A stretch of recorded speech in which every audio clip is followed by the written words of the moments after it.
Hey guys, my name is Guillaume Tekla. I'm a retired police sergeant turned full-time entrepreneur. And in this video, I'm going to talk about the reasons why 9-to-5ers typically don't start businesses.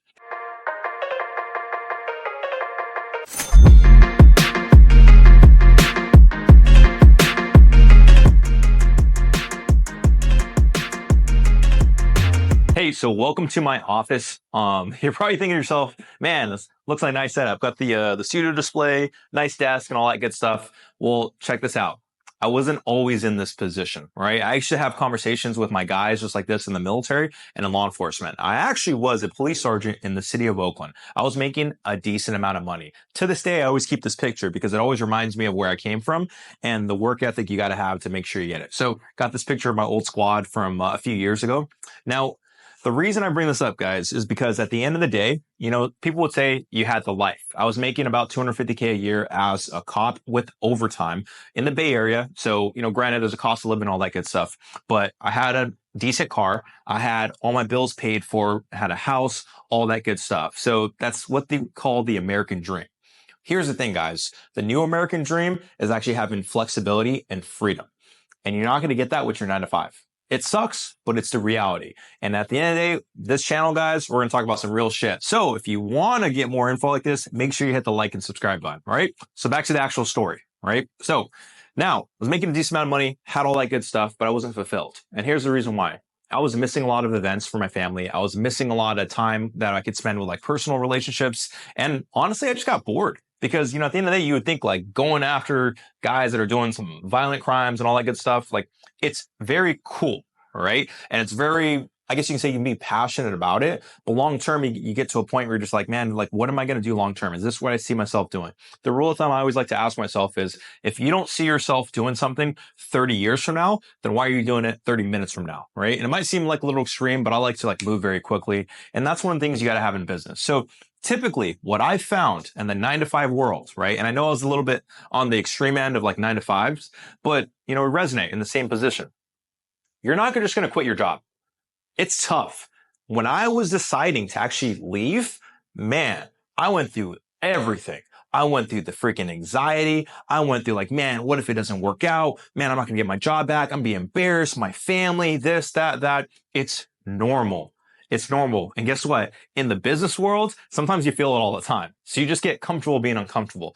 But here's the thing, guys. When it comes down to it, with starting an actual business, it will be one of the most rewarding experiences in your life. You will not get rich right off the bat. I'm telling you right now, you will not get rich. Do not listen to a lot of like the big name people or, the big follower count people that just say, hey, do this, you're going to make $50,000 a week. It's not realistic. However, when you start making an additional $200 a month, an extra 500, that goes to 1,000, 2,000, 3,000. You start seeing how those little baby steps stack up. And all of a sudden, you're going to get faced with a choice in life. You're going to say, hey, do I keep my job and make the $4,000 a month that I'm making on the side hustle, the small business, whatever? Or do I decide to go fully into that, commit, and try to double that income? Ultimately, it doesn't matter which one you choose. You're going to be right in your decision. And here's the reason why. You know what's best for you. You know what's best for your actual family. So you may decide, hey, maybe you're making $5,000 a month. You're going to make another $5,000 a month on your actual side business after you commit to it. And then from there, you decide, hey, I'm making $10K a month. This one has all these tax deductions, so I'm really making more when you think about it, but I can fund the life I want. Now I can relax at work. I can lean back at that actual desk. Yeah, tell your boss, screw themselves, but hey, don't verbally say that. So here's the reason why I bring this up, guys. At the end of the day, you're going to look back in life. You're going to look back at life and you're going to be 90 years old or 80 years old, whatever. And you're going to look back at the decisions you made or didn't make today. So there's a saying I always like to say to add some motivation to this. And I used to, tell this to the Marines, tell them to some of my officers. I would say, hey, when it comes down to it, today can be day one or it could be one day. And what I mean by that is today could be the first day you actually decide to start your side venture, whether it's credit card businesses, ATMs, BTMs, vending machines, whatever. Or it could be, you know what?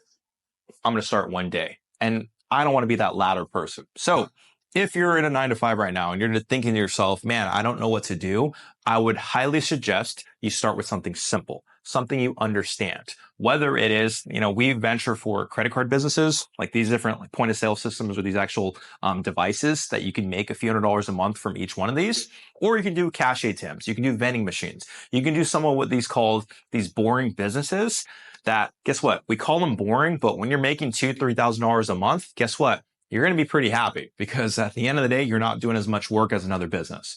But I would say to start with something like that. And the reason why is because you build the foundation, you learn the skills of business. And I'm going to tell you a secret right now. When it comes down to it, business is all the same. Whether you're running a multi-million-dollar company or you're running a $2,000 a month company, it's all the same. The skill level increases between those levels, but business is just a game. It's literally a game, guys. And I didn't really understand it until being a few years in and being stressed out, getting some more gray hairs, losing some more hair. But at the end of the day, I didn't realize until it just hits you one day. It just hits you in your face. You're like, man, I've been doing this for a few years. Whether it was my venture when I started years ago as a storefront in San Francisco to what I'm doing now, it's all the same. So if you're in a 9-to-5 and you're asking yourself right now, man, should I do it? Should I take that step? Should I take that whatever? Do it. Forget freaking putting your little pinky toe in the pool. Forget all that. Just go and just do a cannonball. Just jump in. Do not quit your job. Create something on the side. Focus on it. Use that percentage of attention, maybe 10% in the beginning to actually start that business. And then from there, what I want you to do is slowly challenge yourself, keep yourself accountable to focus more and more on that business. And I guarantee you'll be satisfied with the results, even if you don't make any money. As crazy as that sounds, my first few businesses, I didn't make any money, but I look at myself now and I look at myself compared to years ago. And guess what? I'm very happy with my position. So believe in you. I know you'll make the right decision when it comes down to actually starting your business if you want to. And I look forward to seeing your success.